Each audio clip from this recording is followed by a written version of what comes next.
नमस्कार। उम्मीद करता हूँ सब अच्छे होंगे। यूपीएससी की जर्नी एक किसी मकान की जर्नी होती है। जैसे हम किसी मकान को बनाते हैं और उसकी नींव जितनी मजबूत होती है उतने आराम से हम उस मकान को आराम से रेडी कर सकते हैं। इसी प्रकार से ये जो जर्नी है यूपीएससी की बड़ी खतरनाक जर्नी है। इस जर्नी में बहुत सारी दुविधाएं आती हैं कि सिलेबस कैसे हम लोग समझें, सिलेबस के साथ हमारे पास रिसोर्स क्या होने चाहिए, हमारी स्ट्रेटेजी क्या होनी चाहिए, स्ट्रेटेजी के साथ साथ हम किस प्रकार की प्लानिंग सेट करें, हमारे पास मेंटोर कैसा होना चाहिए, मेंटोर के साथ हम आंसर राइटिंग कैसे करें, ऑप्शन रेडी कैसे करें। बहुत सारे प्रश्न आपके जहन में दर्द पैदा करते होंगे। इन दर्दों का सॉल्यूशन लेकर मैं आपके सामने आ चुका हूँ, जहाँ पर आपके लिए सबके लिए बिगेस्ट गिफ्ट के रूप में मैं आपको दे रहा हूँ 5 डे का फ्री सेमिनार।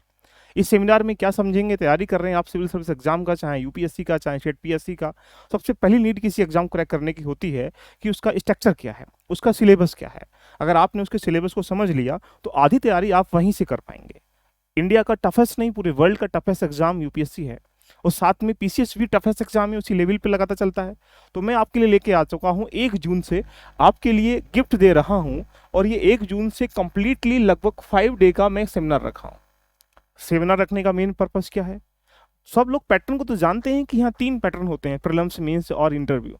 ये पैटर्न नहीं है, एक स्ट्रक्चर है, स्वरूप है एग्जाम को लेने का। लेकिन इस पैटर्न में अगर जीएस 1 में जाएंगे, या जीएस 2 में जाएंगे, जीएस 3 में जाएंगे, जीएस 4 में जाएंगे, या यूपी पीसीएस के अंतर्गत जीएस 5 6 में जाएंगे, तो डिपेंड करता है कि जीएस 1 में जो सिलेबस है आपका सोसाइटी का है, ज्योग्राफी का है और हिस्ट्री का है, वर्ल्ड हिस्ट्री का। लेकिन ये सिलेबस नहीं है, ये सब्जेक्ट है। इस सोसाइटी में से कहाँ कहाँ से क्वेश्चन आएंगे, उसको पढ़ना कैसे है, उसकी आंसर राइटिंग कैसे करनी है, उसको कनेक्ट कैसे करना है, डायनेमिक पार्ट को कैसे कवर करना है, यानी लंबी जर्नी है। एक दिन की जर्नी तो है नहीं। अब यूपीएससी का सिलेबस एक दिन में समझना समझदार व्यक्ति के बस की काम नहीं है। इसलिए ध्यान रखिएगा कि आपने आज तक यूट्यूब पे ऐसा एनालिसिस देखा भी नहीं होगा। मैं आपके लिए लेके आ चुका हूँ डिटेल एनालिसिस, जो सिलेबस पर मैं चर्चा करूंगा। आप 24 दे रहे हैं, 25 दे रहे हैं, 26 दे रहे हैं, 27 दे रहे हैं, मैटर नहीं करता। मैटर करता है कि आपके सिलेबस पर, आपके पैटर्न पर, आपकी स्ट्रक्चर पर, आपके स्वरूप पर कैसी पकड़ है। इसके लिए क्यों जरूरी है? इसके लिए इसलिए जरूरी है कि एग्जाम की जब भी आप तैयारी करते हैं, तो तैयारी करने से पहले एग्जाम की तैयारी करनी होती है, यानी अपने आप को तैयार करना पड़ता है। इसके लिए 3 स्टेप होते हैं। पहला स्टेप होता है बेसिक। बेसिक क्या है? बेसिक वो है जो किसी भी एग्जाम के लगभग 20-25% पार्ट को फुलफिल करता है। यूपीएससी कभी भी अपने आप 40-50% से ऊपर किसी को जाने नहीं देता। यानी अगर 20 से 25% अगर ये तैयारी करना है आपको, तो लगभग अकॉर्डिंग टू यूपीएससी देखेंगे तो 50% एरिया कवर कर पाएंगे। जब आप बेसिक रेडी कर पाएंगे तो उसको ऊपर होता है एडवांस रेडी करना। एडवांस कैसा होता है? एडवांस ऑथेंटिक किताबों के माध्यम से, ऑथेंटिक नोट्स के माध्यम से, ऑथेंटिक मेंटरों के माध्यम से, या आंसर राइटिंग कर प्रैक्टिस कर रिविजन कर ये सारा ऑथेंटिक एडवांस पार्ट है। लेकिन बेसिक पार्ट क्या? बेसिक पार्ट का मतलब रहता है कि जैसे एनसीईआरटी रेडी करनी है, सिलेबस क्या है, आंसर राइटिंग कैसे करनी होती है, ऑप्शन कौन सा चूज करना है, ये बहुत सारे प्रश्न जो है बेसिक वाले हो जाते हैं। जब आपकी तैयारी 20 से 25% यहाँ हो जाती है, तो जब जितना अच्छा ये रेडी होगा उतना अच्छा आपका इसको रेडी कर पाएंगे। और ये कितना अच्छा रेडी कर लीजिएगा, अगर ये रेडी नहीं है तो आपकी मकान की जो नींव है कमजोर होगी, तो मकान कभी भी गिर जाएगा, चाहे ऊपर कितना ही आप फूल लगा लीजिएगा। तो इट मीन्स मतलब उसके बाद आता है रिविजन करना। रिवीजन एक अंतिम चरण है। यूपीएससी क्रैक करने के लिए 3 चरणों से हर किसी व्यक्ति को गुजरना पड़ता है जो तैयारी कर रहा है, बेसिक से, एडवांस से और रिवीजन से। इसीलिए यहाँ पर मैं आपके सामने 1 जून से लेके आ चुका हूँ कंप्लीट डिटेल एनालिसिस, जो कि बिल्कुल 5 डे के लिए सबके लिए फ्री सेमिनार रखा गया है। करना क्या है, इसके लिए मैंने आपके नीचे टेलीग्राम का लिंक दे रखा है, उसको ज्वाइन कर लीजिएगा। और मैंने कंप्लीटली जो बच्चे इसमें जुड़ना चाहते हैं, एक व्हाट्सअप ग्रुप भी दे रखा है, उसमें आप ज्वाइन हो जाइएगा।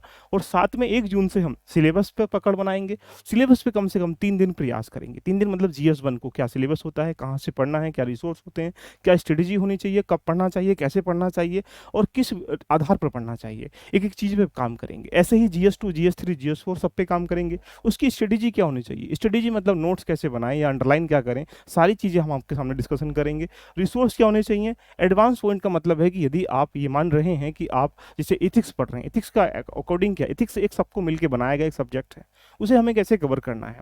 तो कुछ ऐसी बातें जो अगर आपको यूपीएससी क्रैक करना है तो 3 पैरामीटर हैं क्वालिफाई करने के लिए मेंस के बिहाफ से। अगर आपका एसए बेस्ट है, आपका जीएस 4 बेस्ट है और आपका एक प्रकार से एथिक्स बेस्ट है, तीन ही जगह से नंबर आते हैं और ऑप्शनल आपका बेस्ट है। तो यदि ये अगर बेस्ट है तो आप आराम से क्वालिफाई कर पाएंगे। बाकी जितने भी हैं सबके बराबर नंबर निकल के आते हैं। साथ में आंसर राइटिंग कैसे करें, लैंग्वेज के 2 पेपर जो होते हैं उनको क्वालिफाई कैसे करें, साथ में पीवाईक्यू कैसे कवर करें, ऑप्शनल कैसे चूज करें या ऐसे कैसे करें, इन सारों का समायोजन करके मैं आपके सामने लेके आ चुका हूँ 1 जून से। तो देरी किस बात की है? इससे जुड़ने के लिए आप टेलीग्राम का लिंक नीचे दिया गया है, उसको उसको ज्वाइन कर लीजिएगा। अभी तक का यूट्यूब पे पहली बार आप देखेंगे कि किस प्रकार से डिटेल एनालिसिस के रूप में 5 डेज सबके लिए फ्री ऑफ कॉस्ट डिस्कशन कर रहा हूँ यूट्यूब पे पहली बार। तो ज्वाइन करने के लिए करना क्या है, आपको एलपी लर्निंग एप्लीकेशन पे जाना है, ऐसा इंटरफेस दिखाई देगा। उसके बाद इसको आप ज्वाइन कर लीजिएगा तो यहाँ एक फोल्डर भी बन जाएगा जहाँ पर 5 डे के क्लास की जो पूरी डिटेल है वो यहाँ पर आपको देखने को भी मिल जाएंगी। साथ में यदि आपको लगता है कि नींव बैच, ये जो बेसिक चीज़ें हैं ये रेडी करनी है, ये क्या है, ये नींव है आपकी, यानी एनसीईआरटी। एनसीईआरटी बहुत ज़बरदस्त पॉइंट है। एनसीईआरटी एक तरीका होता है उसको पढ़ लिया जाए, नहीं, पढ़ना तो सबको आता है, सबको पढ़ते हैं, cover to cover page to page पढ़ते हैं, लेकिन डिपेंड क्या है, आप पीवाईक्यू से लिंक कैसे कर पाते हैं, आंसर राइटिंग कैसे कर पाते हैं, उसके कोर एरिया के नोट्स कैसे बना पाते हैं। उसके नोट्सों के साथ में अगर देखा जाए तो जो हमारे इंटरलिंक कैपेबिलिटी है सिलेबस से सिलेबस के साथ में, टॉपिक से टॉपिक के साथ में, चैप्टर से चैप्टर के साथ में, वो कैसे कर पाते हैं, इन सब का समायोजन लेके आ चुका हूँ आपके लिए नीव फाउंडेशन बैच में, जो कि 2024, 25, 26, 27, 28 कोई भी एग्जाम अगर दे रहे हैं, स्टेट पीसीएस दे रहे हैं, आईएएस दे रहे हैं, कोई भी एग्जाम दे रहे हैं, उसके लिए ये रामबाण साबित होगा। ये 27 मई से इकोनॉमी के साथ क्लास स्टार्ट हो रही हैं। यदि आप चाहते हैं जुड़ना तो आपके लिए मिनिमम फीस में, इसकी फीस अभी क्या है 900 है, उसके बाद की फीस जो है 2500 होने वाली है। अभी 27 से पहले अगर आप ज्वाइन करते हैं तो इतनी फीस में कर सकते हैं। तो देरी किस बात की है, इसको भी आप जाना है। इसी एप्लीकेशन पे आप कोर्स में जाएंगे, जैसे ही कोर्स में जाएंगे तो आपको यहाँ पर दिखाई देगा लास्ट में नीव फाउंडेशन बैच, मात्र 900 में आपको ये मिल रहा है, जिसकी क्लासेस इकोनॉमी की क्लास 27 तारीख से स्टार्ट हो रही हैं। तो ये जर्नी, अपनी जर्नी को स्टार्ट करने के लिए, बेहतर पथ पर चलने के लिए जुड़िएगा। मिलते हैं नेक्स्ट सेशन में। कैसी लगी चर्चा को कमेंट करके जरूर बताइएगा। और 1 जून से हम आपके सामने स्टार्ट कर रहे हैं, सिलेबस का कंप्लीट पोस्टमार्टम करने के लिए आ रहा हूँ, तो जुड़िएगा। All the best, love you, bye bye, take care.